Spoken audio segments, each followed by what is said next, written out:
Vehicle ఉన్న ప్రతి ఒక్కరికి క్యూఆర్ కోడ్ గల కీ చైన్ అలాగే క్యూఆర్ కోడ్ గల స్టిక్కర్ ఉండాలి. ఎందుకో చెప్తాను, వీడియోను పూర్తిగా చూడండి. ఈ చిన్న క్యూఆర్ కోడ్ని మనం గూగుల్ స్కానర్తో స్కాన్ చేసినట్టయితే vehicle details, emergency contact details, అలాగే బ్లడ్ గ్రూప్ లాంటి చాలా డీటెయిల్స్ అయితే వస్తూ ఉంటాయి.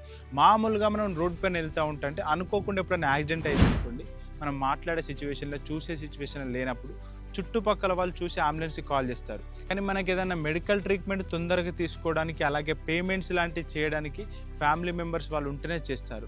అదే ఈ క్యూఆర్ కోడ్ మన వెహికల్కే కానీ మన కీ చైన్కే కానీ ఉంటే అక్కడ చుట్టుపక్కల వాళ్ళు ఒక్క స్కాన్ చేసినట్టయితే ఎమర్జెన్సీ కాంటాక్ట్ డీటెయిల్స్ ఉంటుంది. దాని త్రూ వాళ్ళు ఫ్యామిలీ మెంబర్స్ కాంటాక్ట్ అయ్యి సిచ్యువేషన్ గురించి ఎక్స్ప్లెయిన్ చేయొచ్చు. దీనివల్ల యాక్సిడెంట్ అయినప్పుడు చాలా ప్రాణాలు అయితే కాపాడిన వాళ్ళం అవుతాము. ఇందులో మనం చూసుకోవచ్చు, స్టిక్కర్ ఉంది, అలాగే కీ చైన్ ఉంది. ఈ స్టిక్కర్ను మన ఫ్రంట్ సైడ్ గ్లాస్కైనా లేదంటే బ్యాక్ సైడ్ గ్లాస్కైనా స్టిక్ చేసుకోవచ్చు. ఇక్కడ కీ చైన్ చూడొచ్చు. ఈ కీ చైన్ బ్యాక్ సైడ్ దేవుని ఫోటో కావచ్చు, లేదంటే కస్టమైజ్డ్ మన ఫోటో కూడా పెట్టుకోవడానికి ఆప్షన్ ఉంటుంది. పేరెంట్స్ ఫోటో, మన ఫోటో, పిల్లల ఫోటో పెట్టుకోవడానికి కూడా ఆప్షన్ ఉంటుంది. ఇంకెందుకు లేట్, scankara.in వెబ్సైట్ ఒకసారి ఓపెన్ చేసి మీరు కూడా ఆర్డర్ చేసుకోండి. అలాగే ఎవరికైతే అవసరం అవుతుందో వాళ్ళకి ఈ వీడియోని షేర్ చేయండి.